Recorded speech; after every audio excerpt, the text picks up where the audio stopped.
17 सितंबर। तो भगवान के अवतार के समय में ये जो गोपियों के प्रेम का वर्णन आया है, तो आज के पृष्ठ का शीर्षक है गोपियों का प्रेम संपूर्ण प्रेम है।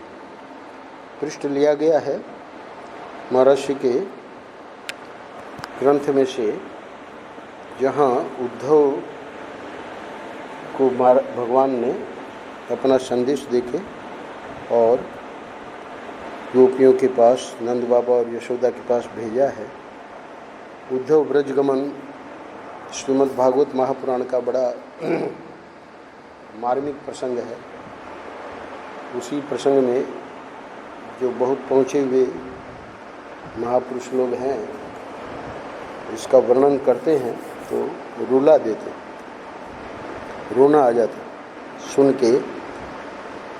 उद्धव जी नंद बाबा, यशोदा, गोपियों के बीच में जो चर्चा करते हैं, वो बेचारे परोक्ष ज्ञानी रहे। अपरोक्ष ज्ञान तो उनको अंत में, जब भगवान की लीला स्मरण के पूर्व 11 स्कंद में जब भगवान ने उपदेश दिया है, तब उनको अपरोक्ष ज्ञान हुआ। पर उसके पहले तो विद्वान थे और भगवान के सेवक थे, इसलिए वो विशेषता तो रही, पर विद्वत्ता का उनका जो अभिमान था वो समाप्त हो गया। 6 महीने करीब बताते हैं कि वृंदावन में रहे और गोपियों का जो प्रेम देखा। तो आज के पृष्ठ में जहाँ से ये पृष्ठ संकलित किया गया है, भक्ति को लेकर परम पूज्य महाराज श्री हम लोगों को ये बताने जा रहे हैं कि ये जो अहम है, जो कि गलित नहीं होता, अभिमान जो है उसका गलित होना, ये तो ठाकुर जी करें तो ही संभव है। हम लोग अपना प्रयास करें, ये तो शास्त्र कहते ही हैं, पर वो जो साधन भक्ति है जिसको सुना रहे हैं राम भैया, वो साधन भक्ति साध्य भक्ति में परिणत कब होती है? जब ठाकुर जी की कृपा होती है। उसकी कई नाम है, प्रेमा भक्ति, रागानुगा भक्ति, साध्य भक्ति। तो साधन भक्ति वेदी भक्ति है। वेदी यानी विधान किया गया है, वो हमको करना है। वहीं से प्रारंभ कर रहे हैं आज का पृष्ठ महाराज श्री।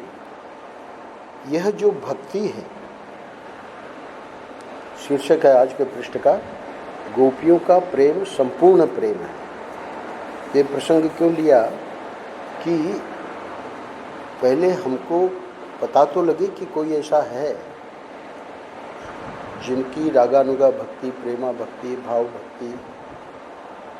तो ऐसे गोपियों का नारद जी ने कहा है अपने नारद भक्ति दर्शन में कि गोपियाँ ध्वजा है, प्रेम की ध्वजा है। 84 सूत्रों में एक सूत्र ये भी है कि प्रेम का दृष्टांत अगर देखना हो तो कहीं और देखने की जरूरत नहीं। महाराज सिंह ने तो यहाँ तक कह दिया है कि राम भक्त और शिव भक्त को भी अगर प्रेम सीखना है तो वो गोपियों से सीखे। इतनी इनकी महिमा शास्त्रों में। तो इसमें मूल बात क्या है उसको भी आज महाराज से बताएंगे।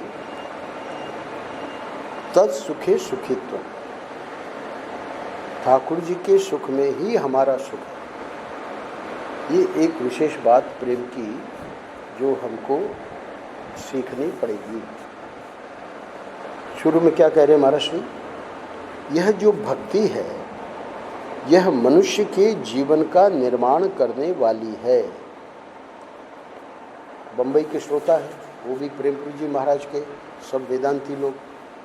तो उनको ये तो महाराज श्री ने वहाँ पहुँच के उनके चित्त में ये संस्कार दिए। बाकी तो प्रेमपुरी जी के समय में भक्ति की कथा वहाँ होती ही नहीं थी। प्रेमपुरी सत्संग मंडल में ये नियम था कि वेदांत का ही सत्संग होगा।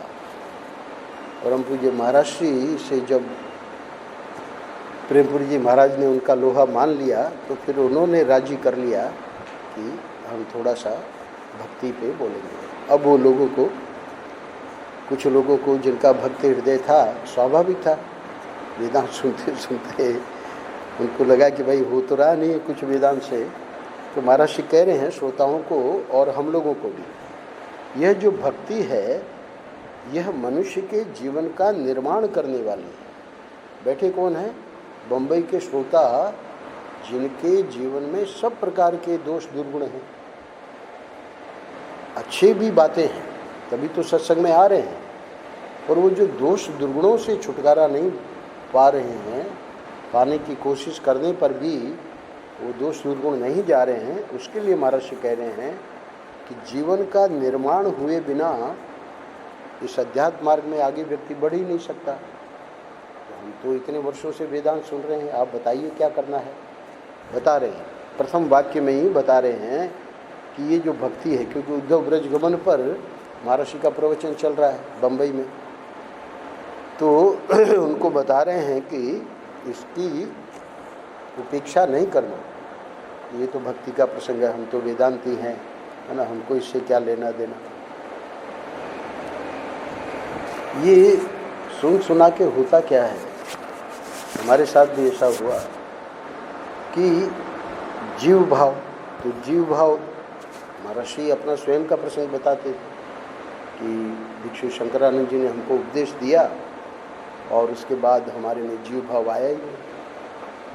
तो जीव भाव का मतलब जो अपने को देह मानना है, शरीर मानना है, शरीर से मतलब सिर्फ स्थूल शरीर नहीं, मन बुद्धि चित्त अहंकार, यानी जो मैं हूँ, तो यही जीव भाव है। कल मैंने बताया कर्ता भोक्ता, पापी पुण्यात्मा और सुखी दुखी, और वो आवागमन के चक्कर में पड़ा हुआ है और अपने को परिच्छिन्न मान रहा है, मैं इतना और बाकी सब लोग दूसरे हैं, तो उसको कहते हैं परिच्छिन्न, कटा पीटा। तो ब्रह्म जो है वो तो अद्वितीय है, व्यापक है, और वेदांत में बार बार सुनाया जाता है कि तुम ब्रह्म हो, तुम व्यापक हो, तुम परिच्छिन्न नहीं हो। तो परिच्छिन्न का मतलब ही जीव भाव है। तो ये सुन सुना के अब वो क्या है कैसे है उसका तो कुछ आइडिया था नहीं। तो किसी कारण से हमको अस्वस्थता के कारण पूरी शंकराचार्य जी उस समय पद में नहीं थे और अपने आश्रम में ही रहते थे, तो ओंकारानंद जी ने स्वामी गिरीशानंद जी को भेजा, वो भी उस समय ब्रह्मचारी थे। तो गिरीश चैतन्य हमको लेके गए। ओंकारानंद जी ने क्यों भेजा कि भाई ये अस्वस्थ हैं, स्वामी जी कुछ अनुष्ठान बता देंगे। तो ठीक है, संक्षेप में उन्होंने बता दिया। संक्षेप में यानी मैं अपना वो संस्मरण संक्षेप में सुना रहा हूँ। उन्होंने कहा कि राम रक्षा स्तोत्र स्वामी जी खुद करें। ठीक है, शुरू हो गया और करते करते करते करते महाराज श्री कृपा से, ठाकुर जी की कृपा से स्वस्थ हो गए। स्वस्थ हो गए तो अपना छोड़ दिया हमने।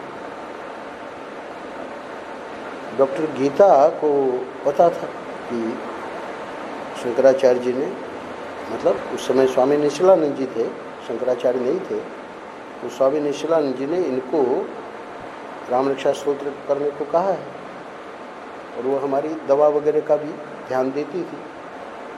तो एक बार उन्होंने पूछ लिया कि राम रक्षा स्तोत्र कर रहे हो कि नहीं। हमने बंद कर दिया था। हमने कहा अब उसके करने की आवश्यकता क्या है। बोले नहीं, आपको वो करते रहना चाहिए। तो हम काहे को उसकी बात माने।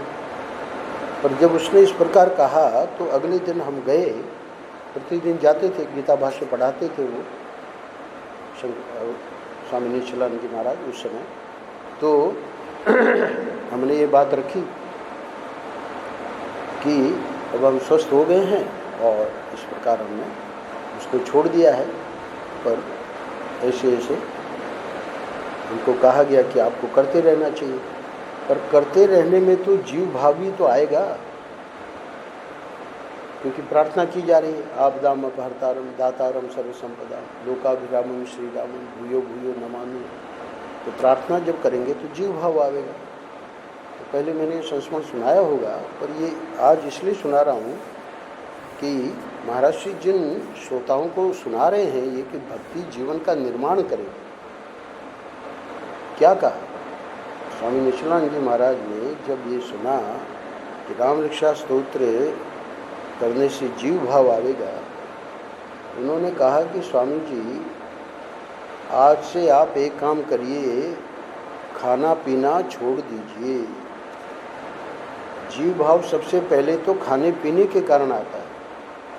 राम रक्षा स्तोत्र की चर्चा तो हम बाद में करेंगे, तो उन्होंने संकेत कर दिया, बुद्धिमान को इशारा काफ़ी है। कहने का अर्थ यह है कि ये जो वेदांती लोग सुनते हैं पर जीवन निर्माण के लिए कुछ नहीं कर रहे हैं, तो महाराज से कह रहे हैं कि भक्ति करनी पड़ेगी। ये जो भक्ति है ये मनुष्य के जीवन का निर्माण करने वाली है, नहीं तो आदमी संसार में कहीं न कहीं फंस जाता है। जन्म जन्म से अंतःकरण में राग रहता आया है, आसक्ति होती आई है, मोह होता आया है। अभी अभी महाभारत का एक प्रसंग में पढ़ रहा था सुबह, तो सनत कुमारों ने क्या गजब का उपदेश दिया है। कितने कल्पों से कल्प का जो परिमाण बताया है शास्त्रों में, अनेक चतुर्युगी, एक युग होता है 4,32,000 कलयुग, उसका डबल द्वापर, फिर त्रेता, फिर सतयुग। एक चतुर्युगी ऐसी 74 चतुर्युगी और उसका एक कल्प बनता है। और ऐसे सैकड़ों कल्पों तक ये जीव जो है इसमें भटक रहा है। क्या कह रहे महाराज, ये जन्म जन्म से अंतःकरण में राग रहता आया है, आसक्ति होती आई है, मोह होता आया है। तो अब करना क्या है, क्योंकि उसी महाभारत के प्रसंग में बताया है कि ये मनुष्य जन्म कितना दुर्लभ है। उसी को समझाने के लिए सनत कुमार बता रहे हैं कि कितनी इस जीव ने यात्रा की है, तब जाके ये मनुष्य जन्म मिला है। तो इसलिए महाराज जी को कहना पड़ रहा है, अब जब ये ठाकुर जी की कृपा हो गई है तो इसे, यानी ये जो अंतःकरण है जिसमें राग आसक्ति मोह संसार की भरी हुई है अनादि जन्मों से, इस अंतःकरण को भगवान के साथ जब जोड़ोगे तब तो बचोगे, नहीं तो कहीं गड्ढे में गिरोगे जरूर। क्यों महाराज, आप ऐसा क्यों कह रहे हैं? राग किए बिना हृदय रह नहीं सकता, ये है व्यवस्था हमारी। चाहे इनसे राग करो चाहे संसार से राग करो, हृदय बिना राग किए रह नहीं सकता। तो इसका राग तो स्वाभाविक है, जन्मों जन्मों से है। अब मनुष्य जन्म मिला, सद्गुरु मिल गए, ठाकुर जी मिल गए, है ना, ऐसा स्थान मिल गया, ऐसा सत्संग मिल गया, तो अब कह रहे हैं कि अब तो एक ही उपाय है कि इस अंतःकरण को भगवान से जोड़ो। अगले पैराग्राफ में महाराज जी समझा रहे हैं, प्रेम भक्ति की चर्चा सुनने में बहुत सावधान रहने की जरूरत। होता क्या है, उपेक्षा कर देते। वेदांती लोग जहाँ भक्ति की चर्चा होती है, महाराज जी को सावधान करना पड़ रहा है। पंडित राम किंकर जी तो इतनी ज़्यादा वेदांत की चर्चा नहीं करते थे, साधन की और बहुत उच्च कोटि की चर्चा करते जरूर थे, पर उनको अपने श्रोताओं को सावधान करना पड़ता था। प्रवचन शुरू हो गया, 10-15 मिनट हुए, उनका वाक्य सुनिए। अरे भाई, अभी तो प्रवचन शुरू हुआ है ना, अभी मत सो, अभी तो चेतन रहो। यानी भक्ति के प्रवचन में भी जगाना पड़ता है। तो अब ये प्रेम भक्ति की जो लोग उपेक्षा कर रहे हैं, वेदांत को ही जो सब कुछ मानते हैं, तो महाराज श्री पहले उनको बता रहे हैं, ये नहीं कि भाई प्रेम भक्ति की चर्चा चल रही है, सुनो, अब इसको क्या सुनना है। प्रेम भक्ति की चर्चा सुनने में बहुत सावधान, सावधान नहीं, बहुत सावधान रहने की जरूरत है। क्योंकि आदमी प्रेम की बात सुनते हैं तो उसे संसार में जोड़ते हैं, स्वाभाविक है। संसार में हमारा प्रेम जुड़ा हुआ है। और क्या बता रहे हैं महात्मा जी, सियाराम राम में सब जग जाना। तो सियाराम राम सब पूरा जग है, तो हमारा पुत्र या हमारी पत्नी या पत्नी के लिए हमारे पति है ना, वो भी भगवान के स्वरूप हैं। अरे भगवान के स्वरूप हैं, वो नहीं है ऐसा नहीं कह रहे हैं, पर वो हमारा ही क्यों, प्राणी मात्र जो है वो भगवान का स्वरूप है। इसलिए कह रहे हैं कि वो जो प्रेम कहा जा रहा है उसको क्या करते हैं, संसार में जोड़ देते हैं। यानी संसार की आसक्ति, राग और मोह को हटाने के लिए तो ये दृष्टि दी जा रही है कि सब में ठाकुर जी हैं। और वो सुन के आया, और सुन के आके उसने जहाँ पहले से ही आसक्ति थी, मैंने कई बार आपको सुनाया, एक बहुत पहुँचे हुए उच्च कोटि के साधक, तो उच्च कोटि के साधक अब समाज में तो महात्मा ही माने जाते हैं, पहुँच गए ये सोच के कि अब तो परिवार वाले पूर्वाश्रम के लोग कहते भी थे कि भाई एक दिन कम से कम घर पे आना। उनको लगा कि अब हमारा तो कुछ बिगड़ेगा नहीं। पर थे बहुत अच्छे साधक, भले सिद्ध नहीं थे पर अच्छे साधक थे, लोगों के लिए तो सिद्ध ही थे। घर में पहुँचे बहुत से लोग, भक्त लोग, शिष्य लोग, घर वाले लोग, पूर्वाश्रम के भाभी आदि। अब वो जो बालक हुआ था, नवजात शिशु, भाभी ने लाके महात्मा जी की गोद में दे दिया। अब महात्मा जी बड़ा प्यार करने लगे, उसको आलिंगन करे, चुंबन करे। अब वो जब उनका चल रहा था उस बच्चे के प्रति प्रेम का, स्वाभाविक है संतों के लिए, उनको हृदय में स्पष्ट भगवान की वाणी सुनाई दी, सुनो संत जी, या तो ये या मैं। उन्होंने तुरंत उसको, बच्चे को, भाभी को दिया। बोले महाराज आप ही चाहिए, हमको ये नहीं चाहिए। क्या कह रहे हैं? कह रहे हैं कि प्रेम भक्ति की चर्चा सुनने में बहुत सावधान रहने की जरूरत है, क्योंकि आदमी प्रेम की बात सुनते हैं तो उससे संसार में जोड़ देते हैं। अब उनको ये नहीं समझ में आ रहा था कि ये इतना प्रेम क्यों उमड़ रहा है उस बच्चे के प्रति। पूर्वाश्रम के संस्कार, हमारी भाभी, अरे अब तुम्हारी भाभी कहाँ रही, वो तुम तो सन्यासी हो। भगवान के प्रेम को संसार के साथ जोड़ देने से बात कितनी भी ऊंची हो, गंदी हो जाती है। वो तो भगवान ने संभाला, भगवान संभालते ही हैं, वो ही संभालते हैं। बाकी ये अध्यात्म मार्ग ये कोई हंसी खेल नहीं है। तो अतएव अपने हृदय को संसार से न जोड़कर भगवान से जोड़ो।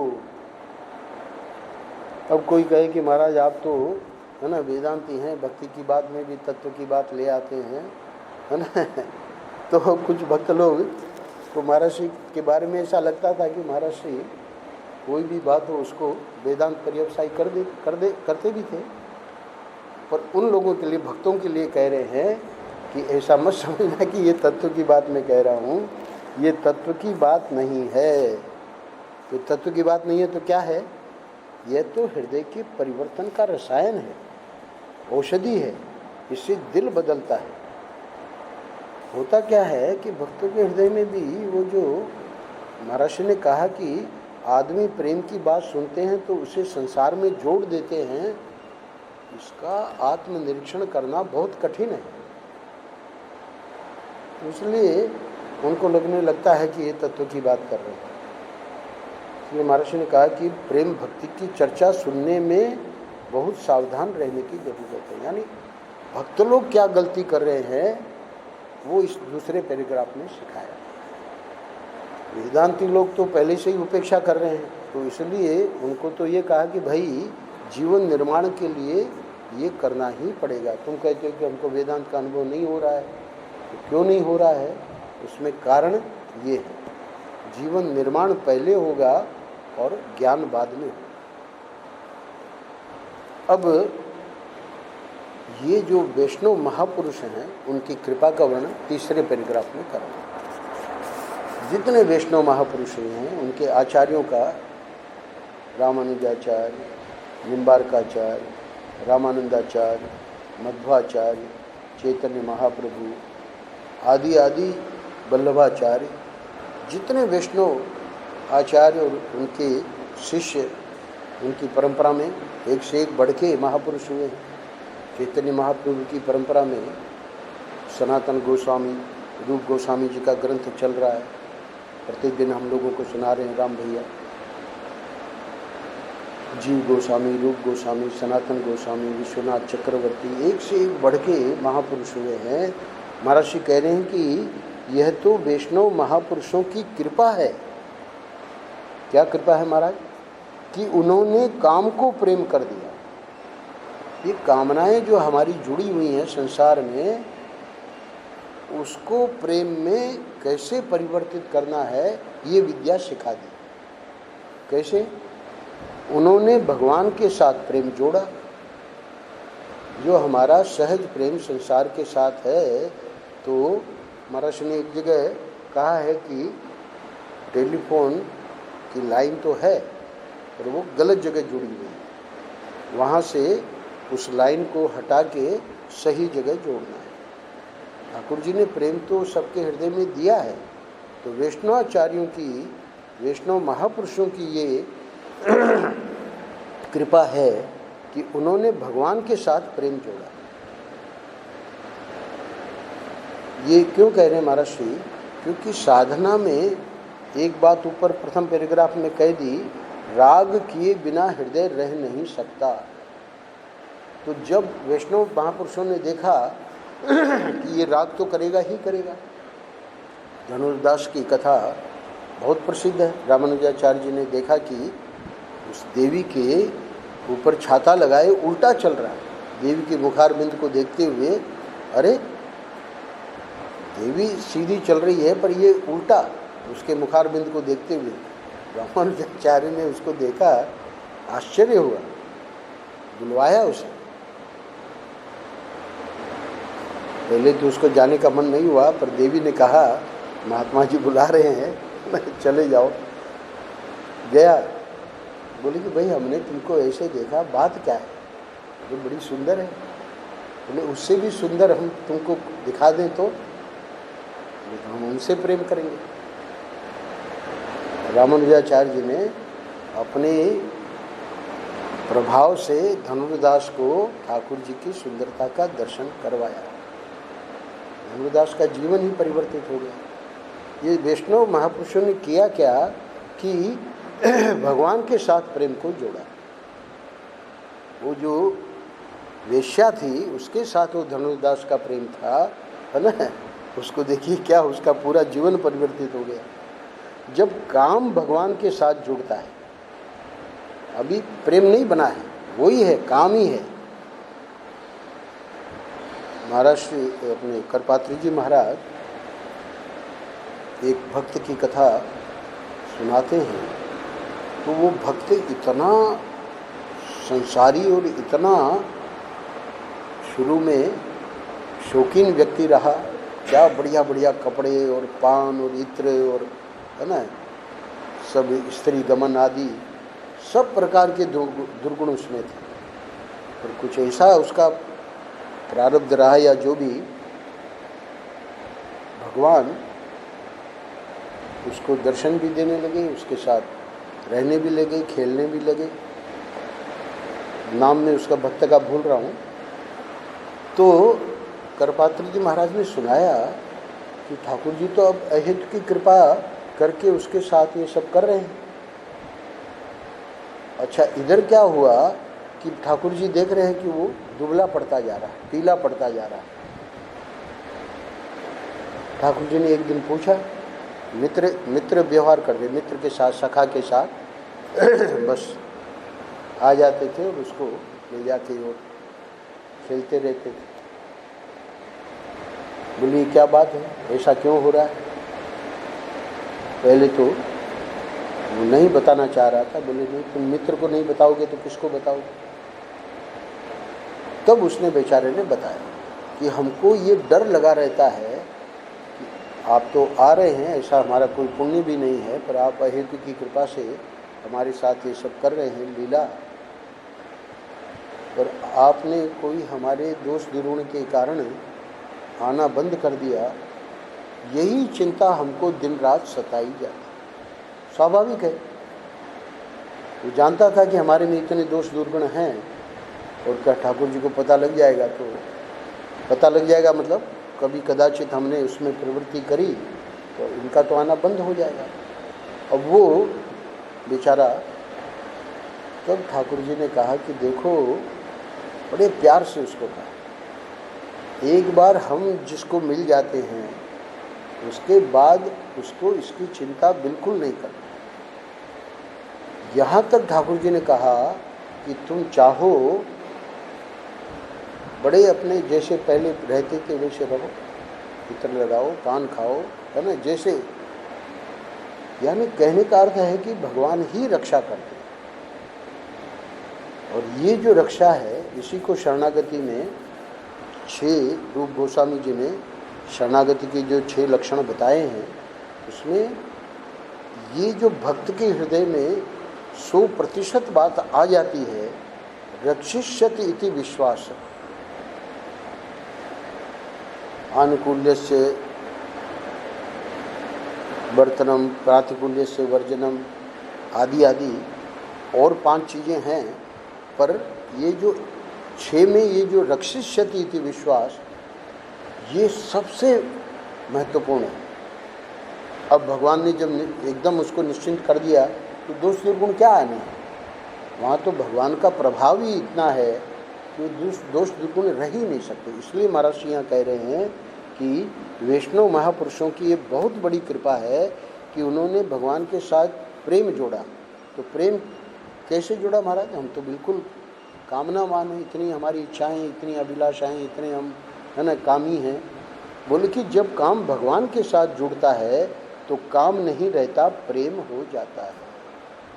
ये आज के पृष्ठ की सबसे महत्वपूर्ण पंक्ति है।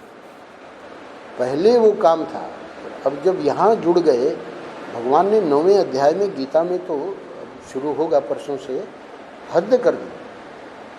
अपि चेत सुदुराचारो भजते माम अनन्य भाव, दुराचारी नहीं, सुदुराचार, वो भी अगर मेरा भजन करने लगता है तो साधुरेव समंतव्य सम्यक व्यवस्थित से, क्योंकि उसने अब ये पूरा निश्चय कर लिया कि अब तो मुझे इसी मार्ग में रहना है। अर्जुन, उसको तुम साधु मानना। अरे साधु कैसे माने? वो तो डाकू था, वो तो बदमाश था, 1 नंबर का गुंडा था। नहीं, अब वो गुंडा नहीं रहा, मेरे से जुड़ गया ना। क्या कह रहे महाराज जी? जब काम भगवान के साथ जुड़ता है तो काम नहीं रहता, प्रेम हो जाता है। तो बहुत भक्ति का यहाँ इस पृष्ठ में जो महाराज जी चमत्कार दिखा रहे हैं, आगे सुनिए। जहाँ इंद्रियक भोग ही सर्वस्व है, वहाँ प्रेम भी काम हो जाता है। और जहाँ अपने प्रियतम की प्रीति को देख करके प्रेमी का अहम गल जाता है, वहाँ प्रेम संपूर्ण प्रेम होता है। अभी जो वाक्य मैंने पढ़ा है ना, जहाँ इंद्रियक भोग ही सर्वस्व है, वहाँ प्रेम भी काम हो जाता है। यानी जो संसारी व्यक्ति है वो तो उसमें समझो थोड़ा सा भगवान के प्रति प्रेम जगा भी, पर वो इसका ध्यान नहीं दे रहा है। भगवान तो उसको इस मार्ग में बढ़ाने के लिए बहुत सारी लीलाएं कर रहे हैं, बहुत सारा प्रयास कर रहे हैं, और वो अपने स्वभाव के कारण, अपने प्रमाद के कारण नहीं ध्यान दे रहा है, इंद्रिय भोगों में लग गया। तो क्या हो गया? उल्टा हो गया। जहाँ इंद्रिय का भोग ही सर्वस्व है, वहाँ प्रेम भी काम हो जाता है।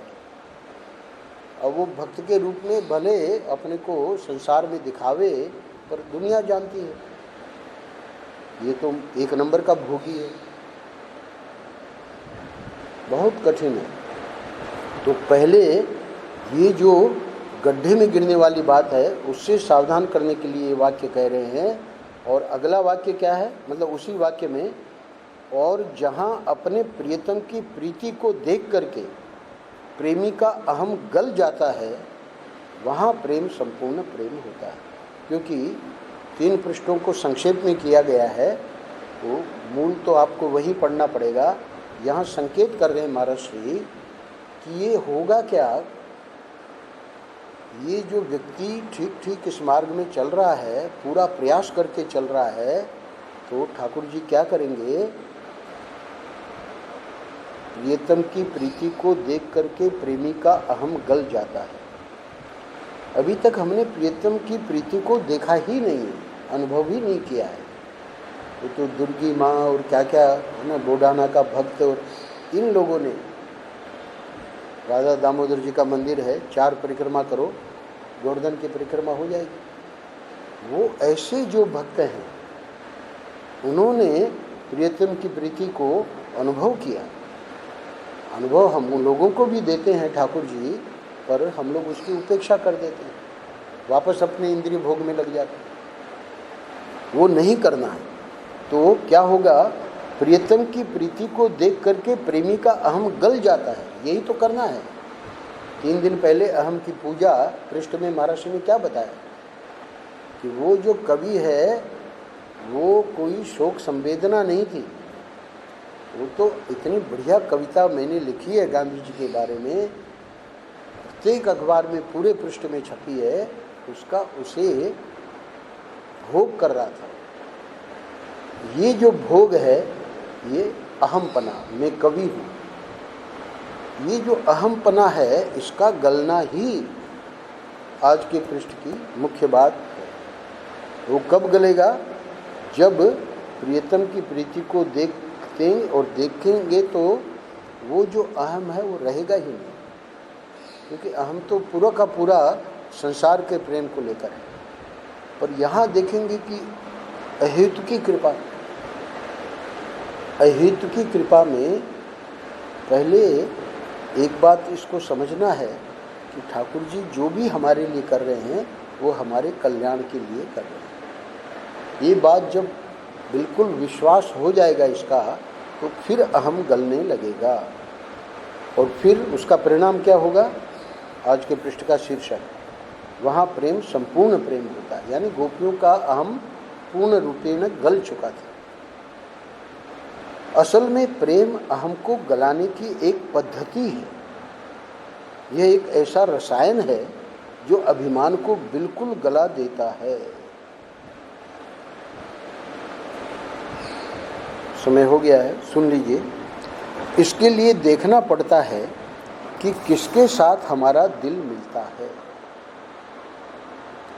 किसी भक्त का हृदय अपने हृदय में उतारना पड़ता है, तो हमारा दिल समझो कि संसारी लोगों से मिल रहा है, तब तो फिर अध्यात्म की चर्चा ही नहीं है। पर कल्पना करो कि किसी संत से हमारा प्रेम हो गया। देखा आपने, राम नरेश जी को यहाँ बुलाना बहुत कठिन है, ये जानते हैं शर्मा जी, स्वामी जी आए हुए हैं, वो जरूर आएगा। वही व्यक्ति इस समय आपने कभी नहीं देखा होगा, पहुँच गया। तो यहाँ महाराज जी कह रहे हैं कि इसके लिए देखना पड़ता है कि किसके साथ हमारा दिल मिलता है। ऐसे तपस्वी संत, ऐसे त्यागी विरक्त संत, ऐसे ज्ञानवान संत है ना, निशान जी महाराज भी आने जा रहे हैं, साध्वी कंचन आने जा रही हैं। तो किसी भक्त का हृदय अपने हृदय में उतारना पड़ता है, अपने हृदय में किसी भक्त का संस्कार लाना पड़ता है। अभी तो हमारा अगर संसारी लोगों से ही हृदय मिला हुआ है तो अध्यात्म उन्नति बहुत दूर है। एक बार इसके लिए व्याकुलता आ गई हृदय में तो फिर हम पकड़ भी लेंगे। महाराज जी को कितने लोगों ने, कह सकते हैं कि लाखों लोगों ने पकड़ा। रामकृष्ण परमहंस, धर्म सम्राट करपात्री जी महाराज, ये लोग भेजे जाते हैं वहाँ से, भगवान के घर से, कि आपको जाके बहुत बड़ा काम करना है। तो अब उनसे हृदय मिलाओ। तो भक्त का हृदय जब अपने हृदय में उतारेंगे, अपने हृदय में किसी भक्त का संस्कार जब लाएंगे तो क्या होगा, जैसे गोपियों की सी प्रीति करनी हो तो गोपियों का ध्यान करना चाहिए। भाई गोपियों को जो प्रेम की ध्वजा कह दिया तो भागवत में तो गोपियों के प्रेम की चर्चा भरी पड़ी है।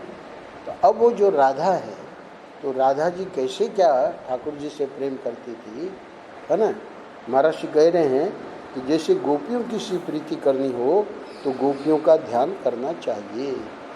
यानी ये जो उद्धव गए हैं ब्रज में, भगवान ने क्यों भेजा कि अब ये जब उनका प्रेम हमारे प्रति देखेगा, 6 महीने में उद्धव जी इतने बदल गए कि मथुरा जब पहुँचे भगवान को उलाहना दिया कि आप कर क्या रहे हैं मथुरा में, आपका यहाँ काम क्या है। अरे आपके इतने वो जो प्रेमी हैं आपके लिए आकुल व्याकुल, उनको वहाँ छोड़ के और आप यहाँ लगे हुए हैं। भगवान को फिर अपने शरीर में उद्धव जी को दिखाना पड़ा, रोम रोम में गोपी। यानी गोपी से तो मैं एक क्षण के लिए अलग होता ही नहीं। ये दर्शन उद्धव जी को करवाया, तब जाके उद्धव जी को समझ में आया कि ये तो भगवान लीला कर रहे हैं। कुरुक्षेत्र में मिले 125 वर्ष। तो ये गोपियों का जो प्रेम है, भले वो वृंदावन में थी, ये मथुरा में थे, पर तत्सुखे सुखित्वम, उनके सुख में हमारा सुख है। ये नहीं कि दौड़ के और वहाँ मथुरा पहुँच गए, कुछ नहीं। तो कह रहे हैं कि जैसे गोपियों की सी प्रीति करनी हो तो गोपियों का ध्यान करना चाहिए, इससे गोपियों की सी प्रीति तुम्हारे हृदय में आ जाएगी। इसी को रागानुगा भक्ति बोलते हैं। अंतिम पैराग्राफ में महर्षि अब जो मुख्य बात है गोपियों के प्रेम की उसको बता रहे हैं। श्री कृष्ण के साथ गोपियों का प्रेम ऐसा नहीं है कि कृष्ण से हमें सुखी होना है, उनका प्रेम ऐसा है कि श्री कृष्ण हमारे बिना सुखी नहीं होंगे। वे हमसे बहुत बहुत प्रेम करते हैं। उनको कैसे नींद आती होगी, वे कैसे खाते होंगे, उनको कैसे आराम मिलता होगा। अरे गोपियों की बात छोड़ो, जो सांसारिक प्रेम होता है उसमें व्यक्ति व्याकुल हो जाता है। क्यों व्याकुल हो जाता है? वो जानता है अगर मैं यहाँ अस्वस्थ हूँ तो उसको पता है कि वो जो दूर हमारे प्रेमी हैं उनको पता लग गया तो उनको कितना दुख होगा। वो चाहता ही नहीं है व्यक्ति कि हमारी अस्वस्थता का समाचार उनको मिले, क्योंकि जानता है कि वो इतना प्रेम हमसे करते हैं। ये मैं लौकिक दृष्टांत दे रहा हूँ, है ना। तो यहाँ तो ये तो गोपियाँ हैं, तो वो तो हमेशा यही चिंतन कर रही हैं उनको कैसे आराम मिलता होगा, उनके सुख का ध्यान कौन करता होगा। अरे जब यहाँ थे तब तो हम सब कर लेते थे, अब तो ये मथुरा चले गए। हाय हाय, हमारे बिना तो वे अपने मन की बात किसी से साफ साफ कहते ही नहीं होंगे। उद्धव जी इसीलिए बड़ा आश्चर्य करते थे कि वहाँ जमुना जी पे बैठ के और अपना, है ना, अश्रु प्रवाह हो रहा है। अब इनको समझ में ही नहीं आवे उद्धव जी को कि ये क्या लीला हो रही है, किनको याद करके ये भगवान अश्रुपात कर रहे हैं। पूछा, बोली गोपियों को। वही गोपियाँ कि हमारे बिना तो वे अपने मन की बात किसी से साफ साफ कहते ही नहीं होंगे, बड़े संकोची हैं, उनके कष्ट का ध्यान गोपियों को आता है। महर्षि कह रहे हैं गोपियों का प्रेम से हमको सीखना है। अपने सुख के लिए हम कृष्ण से प्रेम कर रहे हैं, ठीक है, वो तो प्रारंभिक भक्ति है, आर्त भक्त, अर्थार्थी भक्त, है ना। पर जिज्ञासु और ज्ञानी भक्त बनने के लिए अब बिल्कुल उल्टा हो जाएगा। क्या कह रहे हैं कि उनके कष्ट का ध्यान गोपियों को आता है, अपने कष्ट का, अपने सुख का ध्यान उन्हें नहीं आता है। इसलिए भाई गोपियों का प्रेम ही आप संपूर्ण प्रेम क्यों बता रहे हैं? महर्षि ने कहा कि इसलिए गोपियों का प्रेम संपूर्ण प्रेम है, ये विशेषता सिर्फ गोपियों में देखी गई। नारायण नारायण नारायण नारायण। श्री राम